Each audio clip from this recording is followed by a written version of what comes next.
Imana ntabwo izokuremera uwundi mugambi gusumba uwo yakuremeye. Imana ntabwo izokuremera uyundi mugambi uwutegereje, uwo urindiriye, uri kurasengera gusumba uw'Imana yakuremeye. Uhereye kera hose Imana yari ikuzi, itarakubumba no mu nda ya mama wawe ukiri urusoro. Kera hose Imana yari ikuzi mu migambi yayo. Bisigura ngo utarabaho, utaraboneka, Imana yari yararemye umugambi mwiza ku buzima bwawe. Birashika rero uwo mugambi ntuburawusobanukirwa. Inzira nimwe ni ukuba muri Kristo. Kristo yaravuze ngo ni je nzira n'ukuri n'ubugingo. Inzira rero kuba mu nzira, hanyuma mu nzira yawe ugakora icyo Imana ishaka, ubiheshejwe no kwizera nde? No kwizera Kristo. Shalom shalom family, turabasuje cyane, tubifuriza ibihe byiza aho muherereye hose. Imana ikomeze ibiteho abari mu byiza, turabasabira kugira ngo mukomeze mu bihemo. Abari guca mu bibazo nabo tubifuriza kugira ngo Imana ibibuke, ibatabare, ibarenge mu bibazo murimo. Imana ni umugenga w'ibihe. Umunsi ushobora kuba utameze neza, ariko ejo bigahinduka ukamererwa neza. Niyo mpamvu rero utagomba gucika intege, ahubwo ukomeza kwizera Imana kugira ngo Imana ikugirire neza. Hanyuma turagarutse, dufite umukozi w'Imana, turaherukana hano kuri channel yacu. Hanyuma twamugaruye kugira ngo yongere kandi adufashe mu by'umwuka, yongere kandi atwigishe ijambo ry'Imana. Umukozi w'Imana turakwakiriye. Murakoze. Umeze neza? Tumeze neza, turashima Imana. Ndabona ukeye cyane ku mubiri, nibaze ko no ku mutima ariko bimeze. Turashima Imana. Imana yo mu ijuru ihabwe icubahiro. Mbere ya byose reka usenge kugira ngo ijambo ry'Imana tugiye kumva rizafashe imitima ya benshi. Abatarahinduka bazahinduke, abahindutse nabo bakomeze batera intambwe nyinshi zije imbere. Karibu. Yego, murakoze.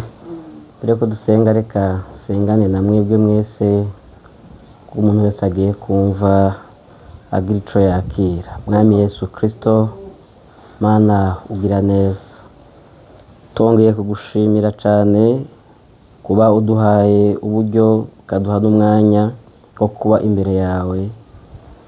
Turitanze ngo udukoreshe icyo ushaka ko dukora muri ano masaha, kugira ngo abagiye kukumva bose bumve ukugira neza kwawe, bumve ubwiza bwawe, maze ngo umuntu wese aza kumva ntiyumve gusa, ariko abone, uhumura amaso yacu Mwami, kugira ngo tubone umugambi wawe ku buzima bwacu. Urakoze, ndagushimiye mu izina rya Yesu Kristo, amen. Urakoze cyane. Tugusabe kugira ngo wivuge, kuko hariho benshi bashobora kuba baraje nyuma batakumvise. Karibu kugira ngo wivuge. Yego, murakoze cyane. Shalom shalom, kandi turongeye kubaramutsa kuri ino channel. Tubashimira ku ruhare rwanyu, dushimira bakomeje kutwizera bakaduhamagara ngo twigishe ijambo ry'Imana. Imana ibahe umugisha. Ndamukije na mwebwe mwese mugiye kudukurikirana.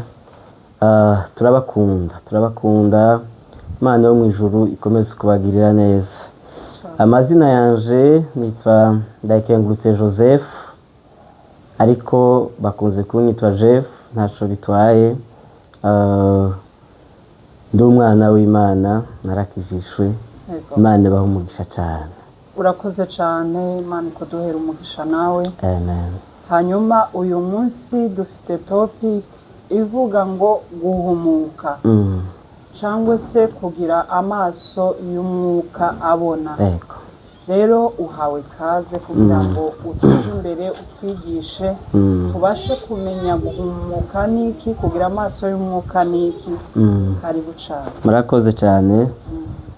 Dushimiye Imana ko iduhaye kuganira kandi ijambo ry'Imana no munsi nifuje ngo tuganire ijambo ry'Imana rivuga guhumuka, ukabona inzira yawe, hanyuma ukaba mu nzira yawe.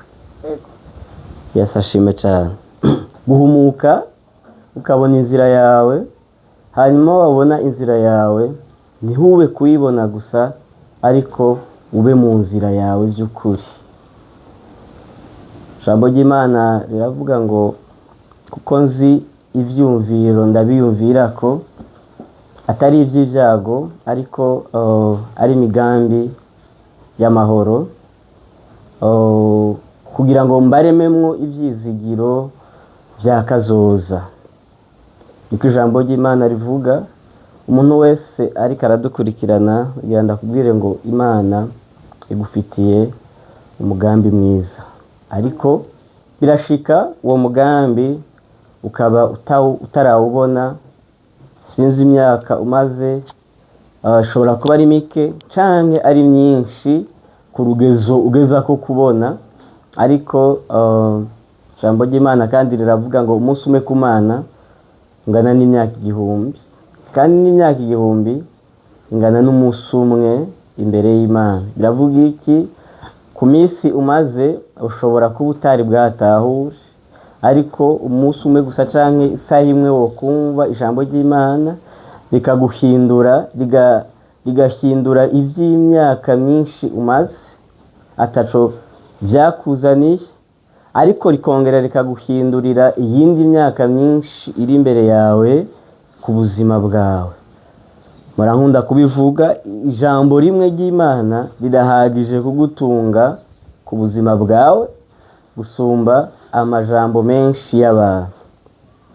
Ijambo rimwe ry'Imana rirahagije ku buzima bwawe kugutunga canke kuguhindura imyaka myinshi umaze, rikaguhindura n'imyaka myinshi usigaje. Muri runo rugendo hari abantu babiri babaye ku isi. Abo bantu babiri, umwe abaye ku isi azi yuko umwanya n'umwanya ashobora kuva ku isi, kandi nava ku isi arazi yuko hari iyindi myaka agiye kubaho mu yindi si myinshi.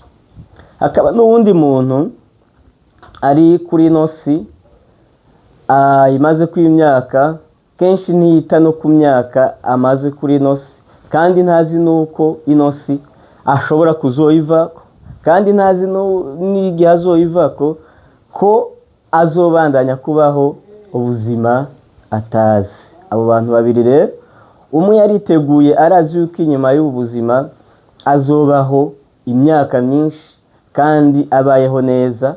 Uwo n'uwagize ubwenge akemera kwakira Yesu Kristo nk'umwami n'umukiza w'ubuzima bwiwe, kandi uwo Kristo yarahumuye amaso yiwe arabona. Hanyuma uwundi nawe atazi imyaka azomara kuri ino si, kandi atazi nuko inyuma y'imyaka azokongera kubaho. Ariko nagenda kubwire ngo wewe utaramenya Kristo, ubaye kuri ino si kandi uzova kuri ino si. Inyuma yo kuva kuri ino si hazobaho ukundi kubaho, hazobaho ukundi kubaho bivanye nuko we wahisemo. Ariko ico baciza nuko shaka ngo nawe uhumuka amaso ubone yuko inyuma yo kubaho kuri ino si hariho ubundi buzima bwo kubaho. Bushobora kuba bubi canke bwiza. Ni bwiza kubemeye kwakira Yesu nk'umwami n'umukiza, ni bubi ku batarahumuka amaso ngo bamenye inzira y'umwami wacu Yesu Kristo. Rero biracashoboka yuko nawe ushobora kwizera Kristo nk'umwami n'umukiza. Ntushobora kumwizera utamuzi, kandi ntushobora kumwizera utaramubona, ntushobora kumwizera ataraguhumura amaso. Yesu ashime cyane. Naho tugiye kuganira, ndasenga ngo umwuka w'Imana aguhumura amaso, akwereke, ugire ico ubona, kandi no muri uko kubona ugire aho ukangukiye. Yesu ashime cyane. Reka dusome ijambo ry'Imana, twifashishe ndakwereke aho ukwiye guhagurukira, aho ukwiye kuba, aho ukwiye kwinjira, iyi nzira ukwiye kubamwo ni iyihe. Reka dusome Luka 18:41.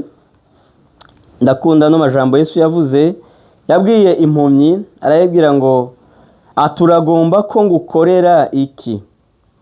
Iramwishura ati ndagomba guhumuka mwami wanje. Mbega niki ushaka Imana kwigukorera? Niki ugize igihe usengera ngo Imana igukorere? Niki ugize igihe usengera ngo Imana ikwereke? Ariko nagira ndakubwire ngo ntabwo ushobora kubona umugambi w'Imana mu gihe utabona, mu gihe utabona neza, kuko abantu benshi barabona ariko ntibashobora kubona neza.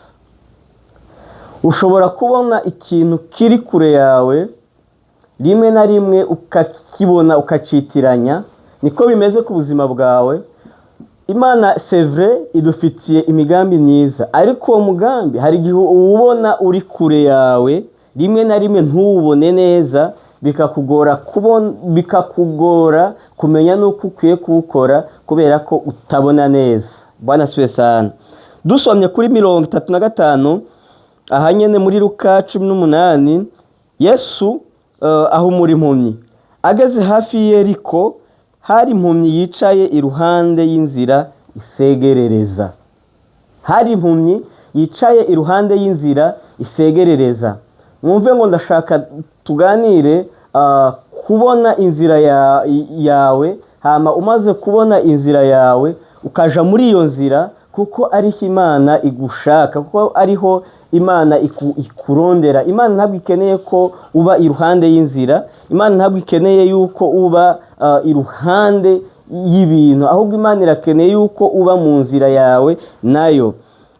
Iyo amaso yawe atabona neza, iyo amaso yawe abona neza, uba mu mugambi w'Imana mu buzima bwawe. Ariko iyo amaso yawe atabona neza, ushobora kwitiranya ibindi bintu byose, ukavyitiranya, kandi muri uko kuvyitiranya rero haca habamo gukekeranya. Ariko iyo wahumutse neza, amaso yawe abona neza, ntabwo ushobora gukekeranya umugambi wawe n'Imana ku buzima bwawe.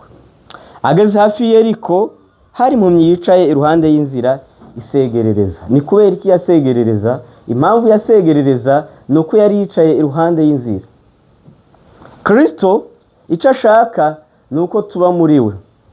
Yaravuze ngo nimwaba muri jewe, amajambo yanje akaba muri mwebwe, musabe icyo mushaka cyose. Ntabwo ushobora gusaba icyo ushaka, kandi ntushobora no kubona icyo ushaka mu gihe utari mu nzira ya Kristo.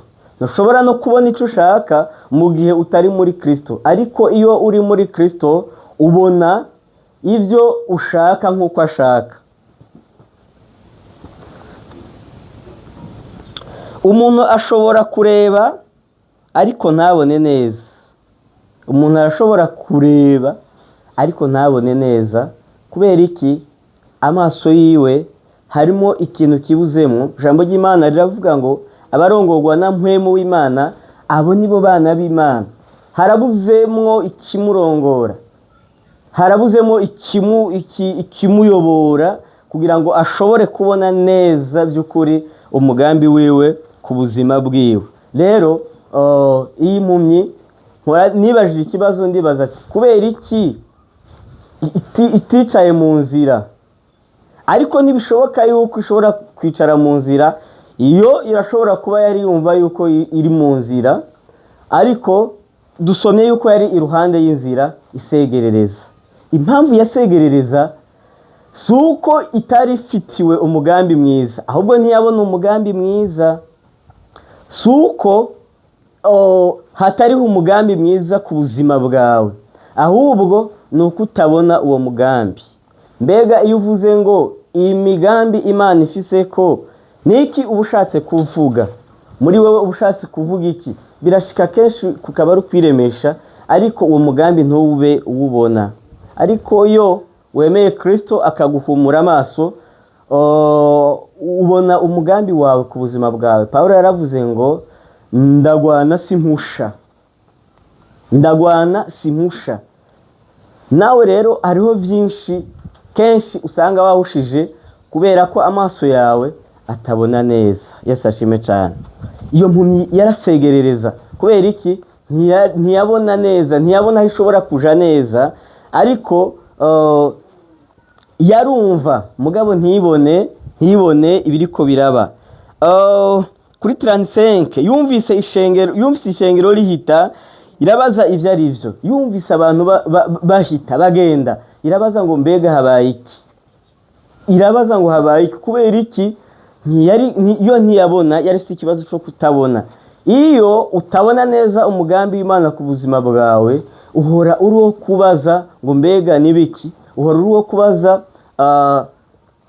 ku bagenzi bawe ngo mbega mugenzi wanje yateye imbere gute, vyagenze gute? Kubera iki wewe ntubona? Kandi ugiye kuraba, si uko agusunze amashuri yize, si uko agusunze ubwenge. Abantu twese twavutse kimwe, ariko we yarasobanukiwe, yemera kuyoborwa na Kristo, yemera Kristo, aramuhumura amaso kugira ngo amwereke umugambi w'Imana ku buzima bwiwe. Nagira ndakubwire ngo iyo utemeye Kristo ngo akumurikire, ngo akuyobore, ntushobora kubona umugambi w'Imana ku buzima bwawe. Rimwe na rimwe uhora usenga, ugasengera ibintu biri hafi yawe, ubisenga ubone aho biri kure. Ariko nagira ndakubwire ngo Imana ntabwo izokuremera uwundi mugambi gusumba uwo yakuremeye. Imana ntabwo izokuremera uyundi mugambi uwutegereje, uwo urindiriye, uri kurasengera gusumba uw'Imana yakuremeye. Uhereye kera hose Imana yari ikuzi, itarakubumba no mu nda ya mama wawe ukiri urusoro. Kera hose Imana yari ikuzi mu migambi yayo. Bisigura ngo utarabaho, utaraboneka, Imana yari yararemye umugambi mwiza ku buzima bwawe. Birashika rero uwo mugambi ntubura usobanukirwa. Inzira nimwe, ni ukuba muri Kristo. Kristo yaravuze ngo nije nzira n'ukuri n'ubugingo. Inzira rero, kuba mu nzira, hanyuma mu nzira yawe ugakora icyo Imana ishaka, ubiheshejwe no kwizera nde? No kwizera Kristo. Ariko iyo amaso yawe atabona neza, nakubwiye ngo uhora usenga ibintu biri hafi yawe, ukabisengera nk'ibiri kure. Ariko mu gihe Imana igufashe uhumuka amaso kugira ngo ubone ivyo uri kurasengera ko biri hafi yawe. Biratangaje yuko ushobora kurondera ikintu ukeneye, mugenzi wawe agifise, uwo kimusaba bitakuruhije, ariko ugafata umwanya munini wo kugisenga Imana, kandi Imana yaragikoze kiri hafi yawe. Ahubwo byari bikenewe yuko ugira gute? Amaso yawe abona mbega ni hehe kino kintu ushobora kugikura, ni hehe kujya duhora dusenga ngo ni hehe Mana, ni hehe inzira zanje ziri. Ariko ijambo ry'Imana rivuga ngo inzira z'Imana zirenga ibihumbi. Nivyo urabizi, ariko muri izo nzira igihumbi warabuze nimwe wocamo, warabuze nimwe wofatamwo yoshitsa ku mugambi wawe w'ukuri. Yamunye rero avuga ngo uwo ninde? Habaye iki? Iyo utazi umugambi w'Imana ku buzima bwawe, uhora ubaza abasobanukiwe umugambi wabo ku buzima babo ngo mbega mwege mwateye imbere gute, byagenze gute? Kubera ko amaso yawe agize gute? Arahumye. Ariko Kristo akumurikire. Kristo niwe muco atumurikira, niwe muco uduhumura. Iyo umuntu umuco umumurikiye arabona, ariko iyo ari mu mwijima kenshi ntashobora kubona n'ikintu na kimwe. Ariko iyo afise umuco muke muri we, ugukekeranya muri we, hari utwabona rimwe na rimwe akatubona nabi. Ariko iyo umuco watse abona ibintu byose neza. Kristo rero niwe muco. Iyo watse muri twebwe tubona ibintu byose uko twari gutegerezwa kubibona. Nizere yuko hari ico uri kurakira mu buzima bwawe? Ni iki uri kurarondera? By'ukuri ugerageje kuraba umugenzi wawe ntacyo afise? Ni iki uri kurasengera? Icyo uri kurasengera ugerageje kuraba inshuti zawe ntabyo bafise? Ugerageje kuraba ivyo uri kurarondera, ijambo ry'Imana riravuga ngo nimusabe muzohabwa. Nimusabe muzohabwa. Mbega dusaba iki? Dusaba Imana. Hama tumaze gusaba Imana, Imana ivyo dusaba yabishize mu bantu bayo. Imana ivyo dusaba, ivyo dukeneye, ubutunzi bwayo yabubitse mu bantu bayo. Yesu ashime cyane. Ubutunzi bwayo yabubitse mu bantu bayo. Imana igufashe guhumuka kugira ngo ubone. Nahajya ubona umenga, wowe ubona umenga nta nzira ihari. Imana yahaciye inzira. Hari inzira zayo. Nta muntu n'umwe Imana itokoresha kugira ngo akugirire neza. Nujya ubona umenga ntaco yokumarira, nagira nakubwire ngo arakomeye cyane, kuko Imana yamushizemo ubutunzi burengeye cyane. Nujya ubona umenga ntaco yokumarira, nujya ubona umenga ntaco mu maso yawe ntaco yokumarira, suko atacamaze, ahubwo amaso yawe arahumye. Nta muntu n'umwe atarimo nk'ubutunzi bw'Imana. Nubwo ubona umenga ntawe umurimwo, suko utamurimwo, ahubwo amaso yawe yohumuka ukabona ubutunzi bw'Imana buri muri ujya muntu ubona umenga ntaco yokumarira. Wemere Kristo akumurikire. Ivy'Imana rero, ivy'Imana nasomye ijambo ry'Imana rivuga ngo ubupfu bw'Imana ngo nibwo bwenge bwayo, ariko ubwenge bw'abantu nibwo bupfu imbere y'Imana. Rimwe na rimwe hari ibyo wibwira yuko ari bwo bwenge, ariko ubwenge bw'abantu ni ubupfu imbere y'Imana. Igitangaje ku 38 hano muri Luka 18, ya mpumyi yagize ubwenge ngo irasemerera iti, Yesu mwana wa Dawidi ngirira imbabazi. Ntiyitaye ku bantu, ntiyitaye ku bamukikuje, ntiyitaye ku bamuri ruhande. Yesu ashime cyane. Ntiwite kuri situation ubona ikugoye, ntiwite ku byo ubona bikuremereye, ntiwite ku byo ubona bikunanije, ariko wemere Kristo aguhumura amaso ubone. Jewe nagira nakubwire ngo nahuri nahuri hariho inzira y'Imana, ahubwo igikenewe nuko amaso yawe agira gute? Ahumuka. Igikenewe nuko amaso yawe abona. Rero uragomba yuko Kristo agukorera iki? Ino mpumyi rero yarayibajije hano ku 41, arayibaza ngo uragomba ko ngukorera iki? Iramwishura ati, ndagomba guhumuka mwami wanje. Mbega uragomba guhumuka? Ni kibazo wo kwibaza, mbega uragomba guhumuka? Kuko igihe cyose amaso yawe azoba ahumye, mu gihe cyose amaso yawe atazuba ariko arabona, uzohora witiranya iki na kiriya. Uzohora witiranya umugambi w'Imana n'ivyiyumviro byawe. Abantu benshi bayoborwa n'ivyiyumviro byabo gusumbaho kuyoborwa n'ico Imana ivuga ku buzima bwabo. Yesu ashime cyane. Reka ndaguha akarorero. Sara na Aburahamu, Imana yabasezeraniye ko bazobona umwana, kandi iryo sezerano Imana yararishikije. Ryashitse bigoye, rimwe na rimwe habayeho kwicira inzira. Aburahamu avyarana n'incoreke yiwe yitwa Hagari, ariko by'ukuri si w'Imana yari yaramusezeraniye kari bazovyara ku mwana w'isezerano, kubera ko amaso yiwe hari gihe kenshi habaye kwihenda. Amaze kwihenda, Sara umugore wiwe aramubwira ngo ntaco bitwaye, jewe ndabona ivy'Imana yavuze ngira ntibizoshika kuri jewe.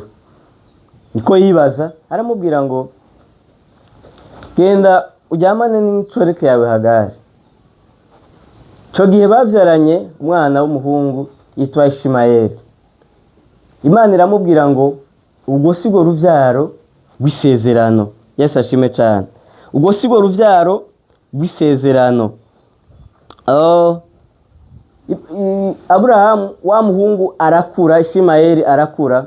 Hageze igihe amaze gukura na Isaka aravuka. Maze igihe kimwe bari mu munsi mukuru, Aburahamu Sara sinzi ukuntu yabonye Ishimayeli atwenze. Sinzi birashika akaba yari atwenze kubera ko abonye anezererewe ibiriko biraba. Ariko Sara we ako gatwengo kiwe ntiyashoboye gutahura ivyo Ishimayeli atwenze. Kubera iki? Ntiyari karabona neza. Arabwira umugabo we Aburahamu ati nabonye Ishimayeli atwenze. Abonye atwenze.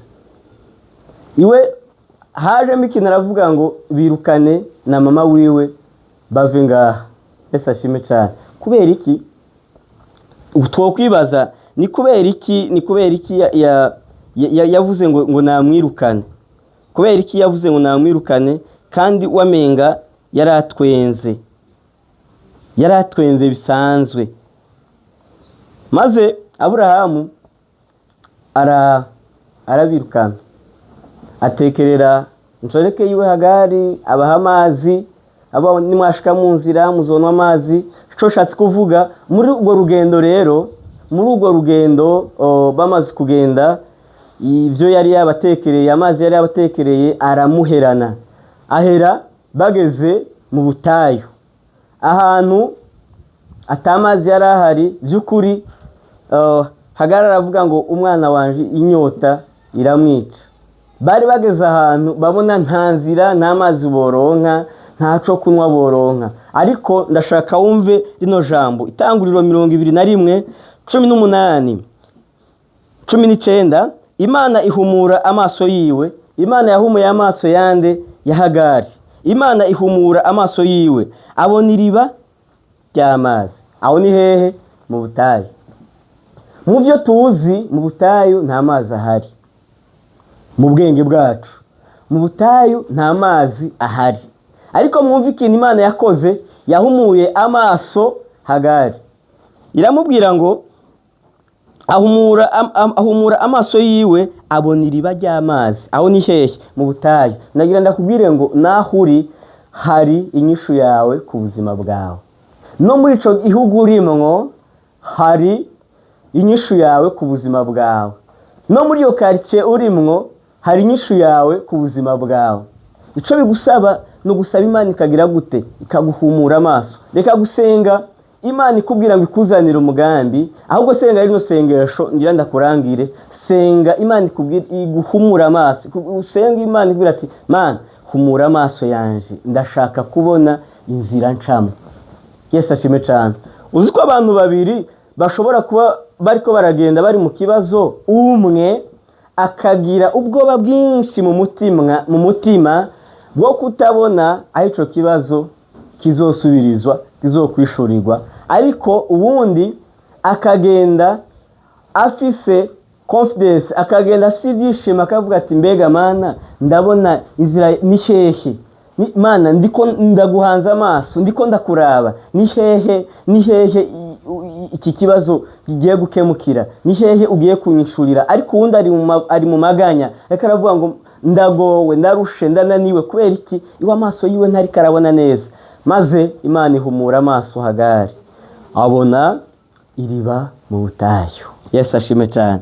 Mwibuke yari yarize. Imana iramubwira ngo Hagari ntacurira, imuhumura amaso, abona iriba mu butayu. Aragenda yuzuza wamukuza amazi, aramiza uwo muhungu. Yesu ashime cyane. Mwumve ayo mazi yakuye hehe? Mu butayu. Vyavuye kuki? Nuko Imana yahumuye amaso yiwe kandi hari mu butayu, maze muri ubwo butayu nyene abona iriba ry'amazi. Rero nagira ndakubwire ngo amaso yawe nabona neza, uzobona inzira zawe z'Imana ku buzima bwawe, uzoba mu nzira y'Imana. Mbega Kristo urashaka ko agukorera iki? Reka kumusaba byinshi, mubwire ngo Kristo ndashaka guhumuka. Semerera umubwire ngo ndashaka guhumuka, utitaye ku myaka umaze, utitaye ku bihe umaze, ariko umubwire ngo ndashaka guhumuka. Niwemera guhumuka, Kristo nawe arakumurikira. Nakumurikira arakuzuriza amasezerano yawe yose. Uzotangura kubona bimwe byari bikurusha, ahubwo bitari bikwiye kukurusha. Kubera iki? Amaso yawe yagize gute? Yahumutse. Shalom, shalom. Inzira z'Imana n'ibihumbi. Urakoze wewe wemeye kwakira, wewe wemeye kumva, wewe wemeye kubona. Ndabizi ko n'ubu turiko turavugana hari ico uri kurabona wokora, hari ico uri kurabona wogenderamo. No muri ubu nyene wotangura gukora. Bwana siwe sana. Abageze kure nabumvise hanyuma bakagira gute? Bagakora. Ariko abumva ntibakore barasa nabubatse ku musenyi. Ariko abumva ijambo ry'Imana bakarikora barasa nabubatse ku rutare. Urutare twubakirako ni Kristo. Kristo niwe rutare, niwe rufatiro ryo kubakirako ubuzima bwacu. Wemere Kristo aguhumura amaso, akumurikire. Shalom, shalom.